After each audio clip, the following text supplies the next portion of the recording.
Should Spain's economic collapse scare Europe, Spain is heading towards a constitutional crisis. Indeed, this is the pain in Spain. Would there be light at the end of the tunnel? But before we dive deeper, I want to take a moment to talk about something crucial to our digital lives: our privacy. This is where today's sponsor, Aura, comes into play. Aura specializes in identifying these data brokers who are profiting from your personal information. They don't just find out who has your data, they actively work to remove it. Aura automatically submits opt-out requests on your behalf, reducing your digital footprint and protecting your privacy. But Aura does more than just that. They monitor your emails and passwords for data breaches on the dark web and give you actionable advice to keep your accounts secure. Plus, Aura is not just about data protection. They offer a wide range of features to enhance your online safety, like real-time credit and identity theft monitoring, internet parental controls, and protection against malware. All of these features are integrated into one user-friendly app, making it super easy to manage your online safety. Now you might be thinking, how much of my information is actually out there? Here's the good news: you can try Aura's services for 2 weeks, absolutely free. Just go to aura.com/powerandpennies, and you'll be amazed at how much information Aura can find and protect. Remember, in our digital age, privacy is priceless. Try Aura for 2 weeks free by clicking the link below. Alright, now let's get back to discussing the economic history of Spain. The Eurozone crisis has focused on Spain's economy, which is characterized by extremes. In contrast, it is the primary driver of growth, and, as of late, the advanced economy has had the lowest performance in 2020. Meanwhile, misconceptions abound regarding Spain's economic issues. Its government spending was relatively steady in the years preceding the Great Recession, but there was a massive real estate bubble just waiting to burst. The reason behind this is, why did Spain's debt balloon beyond its GDP from what appeared to be a manageable level? Has Spain's economy recovered since then, or how? When the Spanish Civil War ended in 1939, the country was in ruins, observing the rise of a severely isolated Spain, which is very different from the nation currently ranked second in the world regarding visitor visits. Dictatorship, recovery, and growth were sluggish during General Franco's early years due to isolation and destructive policies. For instance, the country was left out of the US Marshall Plan to reconstruct Europe. GDP per capita did not return to its pre-Civil War high until 1955. Despite World War II, most other Western economies did 5 years later.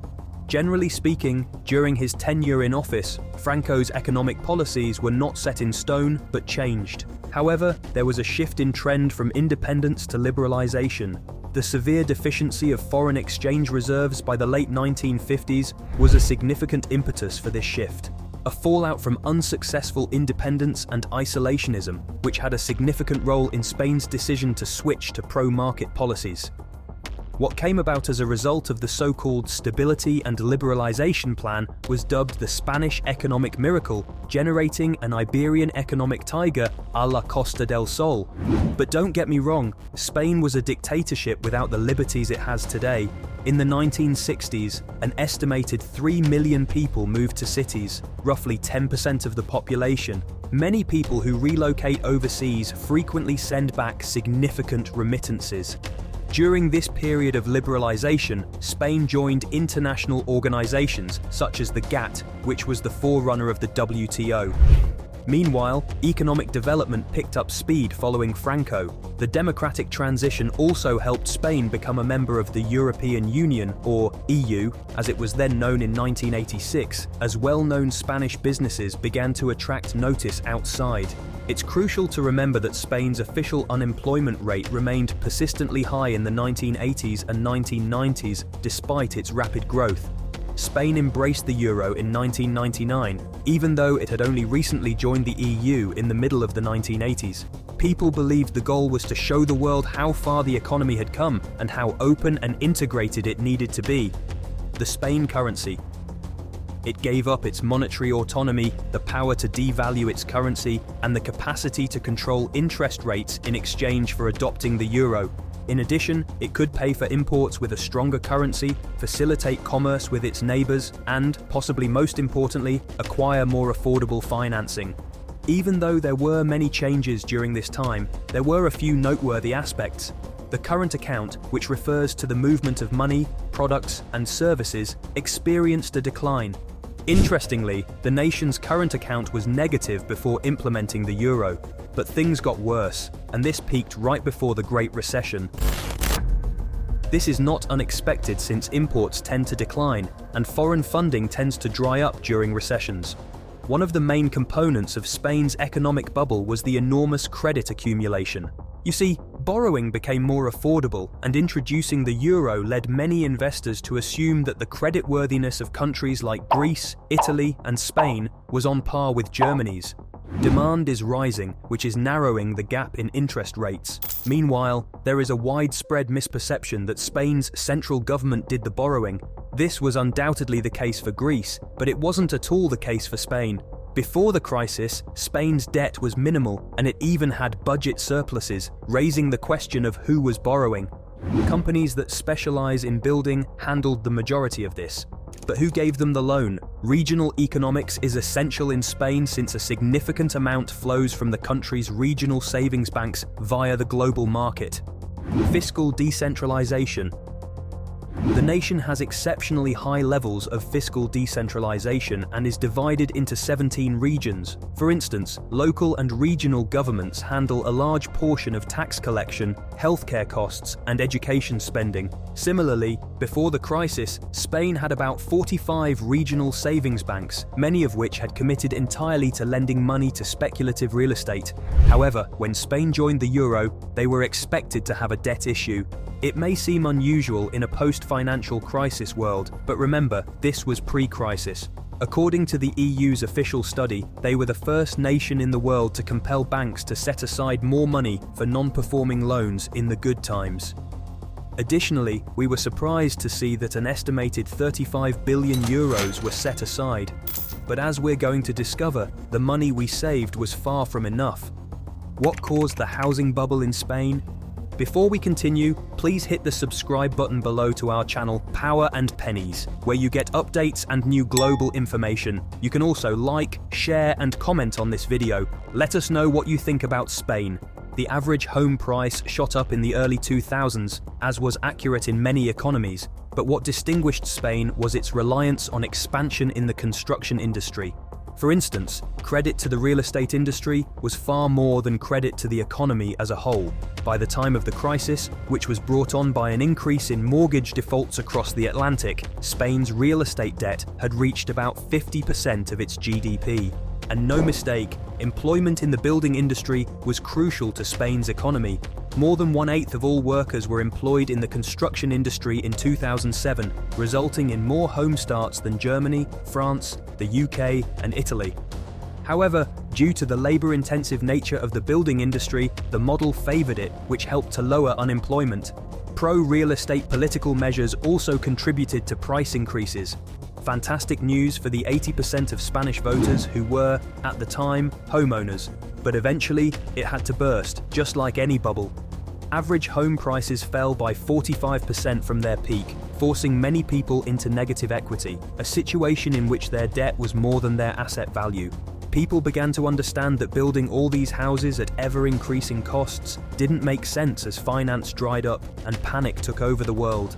Developers who engaged in high-risk borrowing soon became non-performing borrowers. And keep in mind, if you take out a bank loan for $100,000 and are unable to pay it back, you have a problem. But if you take out a loan for $100,000 and are unable to repay it, the bank has a problem, which Spain's lenders most definitely did. Spain's response may be divided into two phases. First, the nation attempted to escape the crisis by investing more of its GDP in stimulus than any other European nation. But as the Greek crisis deepened, curiosity over who would come next soon grew. Although Spain initially had a low debt load, its economic model was seriously faulty. There were legitimate questions about whether Spain could borrow enough money to sort itself out for a long enough period. Ultimately, this resulted in the banks in Spain being bailed out and a whole significant change. Out of the 45 savings institutions, just 2 escaped the crisis unharmed. Simplifying matters even further, several banks were amalgamated into one massively problematic bank, and then, using financial magic, the bad apples were separated from the others. Emphasizing the extent to which Spain's economy was affected by the crisis is crucial. One major issue is that Spain could not simply devalue its exchange rate because of its membership in the euro. To increase competitiveness, it had to undergo complex structural changes. Reforms in structure. A strict love policy that resulted in millions of people leaving an unprecedented brain drain and unemployment rising to an eye-watering 1 in 4. Thus, it is reasonable to inquire, did the economy of Spain ever recover to normal? If you were to examine the numbers alone, Spain's GDP surpassed its pre-crisis high in 2017. Furthermore, it has developed into the Eurozone economy's engine room in the last few years, at least in 2020, and occasionally has contributed more than its fair share to growth overall. The majority of this growth has come from gains in exports, which have increased as a percentage of GDP. This is due, in part, to the fact that average labour costs decreased or were generally lower than those of other larger European economies following 10 years of grueling reforms. However, production is still far behind. Positively speaking, though connected to the subject, its current account saw a surplus in 2016 for the first time since 1986, and has remained there ever since, suggesting a more sustainable development trajectory. However, it's also important to note that the country still has unresolved problems, which reduces the likelihood of a full recovery. One is the persistently high unemployment rate, which results from how costly hiring employees may be. Because redundancy costs are so expensive, there are a lot of short-term temporary contracts that come with significantly less job security. Spain's historically high unemployment rate may be partly misleading as a result. To circumvent the red tape, some officially unemployed workers, or at least did, on the black market before 2020.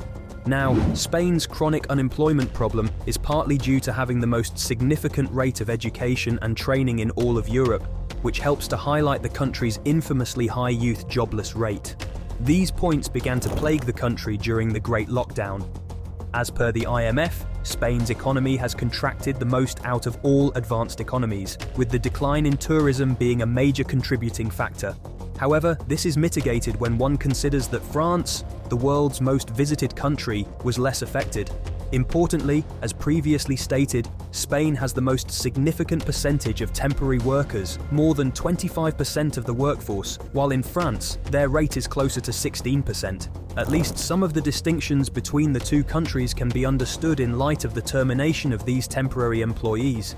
This also shows that the Spanish economy is still feeling the effects of the economic bubble, and they probably will be for some time to come. But as we've seen, Spain went from a dictatorship to having one of the biggest economies in Europe with remarkable success. Undoubtedly, the contentious nature of its Euro membership contributed to the country's housing bubble. In contrast to other Mediterranean nations, Spain had very low public debt before the crisis. But its economic growth strategy, which relied unduly on construction and increased current account deficits, was not. Private debt soon became a public problem, although the economy has improved since reforms were implemented. Not so much in certain situations, but certainly in some. We cannot believe that Spain's unresolved issues contributed, at least in part, to its poor performance during the Great Lockdown. Whether they will likely be resolved anytime soon is the actual question. Now it's your turn. Do you believe Spain experienced the most significant property bubble in history? Or is there another place that you think that title belongs? What possibilities do you see for Spain going forward? Let us know in the comments section below. Why is there a downturn in the German economy? Check out our previous video, go watch it now.